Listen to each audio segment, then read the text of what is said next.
কয়েকদিন বাদেই পবিত্র ঈদুল আজহা। ত্যাগের মহিমায় ভাস্বর এই উৎসবকে ঘিরে এরই মধ্যে রাজধানী ঢাকার বিভিন্ন প্রান্তের কুরবানির পশুর হাটগুলো ক্রেতা বিক্রেতাদের পদচারণায় মুখর হতে শুরু করেছে। তবে এখনও পুরোপুরি শুরু হয়নি পশু বেচা কেনা। দাম নিয়েও রয়েছে ক্রেতা বিক্রেতাদের মিশ্র প্রতিক্রিয়া। ঈদের চাঁদ দেখার পর থেকেই রাজধানীতে কোরবানির পশুর হাট বসেছে। দেশের বিভিন্ন অঞ্চল থেকে ব্যাপারীরা ট্রাকে করে পশু নিয়ে আসছেন হাটে। কারো মুখে যেমন হাসির ঝিলিক, তেমনি কারো কপালে চিন্তার ভাঁজ।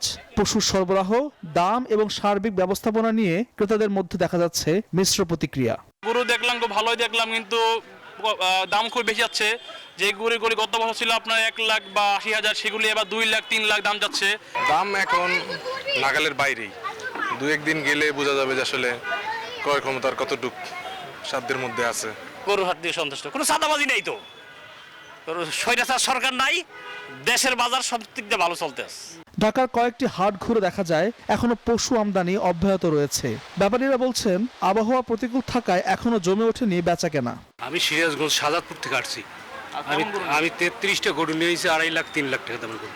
আমরা গরু আনছি এক গাড়ি 15টা, সর্বোচ্চ 2,50,000 টাকা দাম, আর সর্বনিম্ন 1,50,000।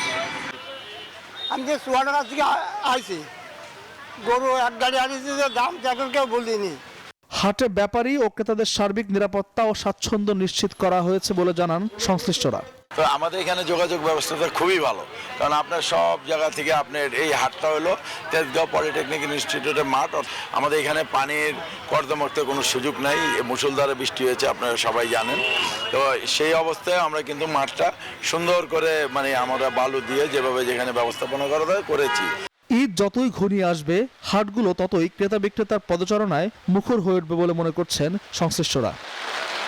আল মোহাইমিনুল খান, নিউজ 24, ঢাকা।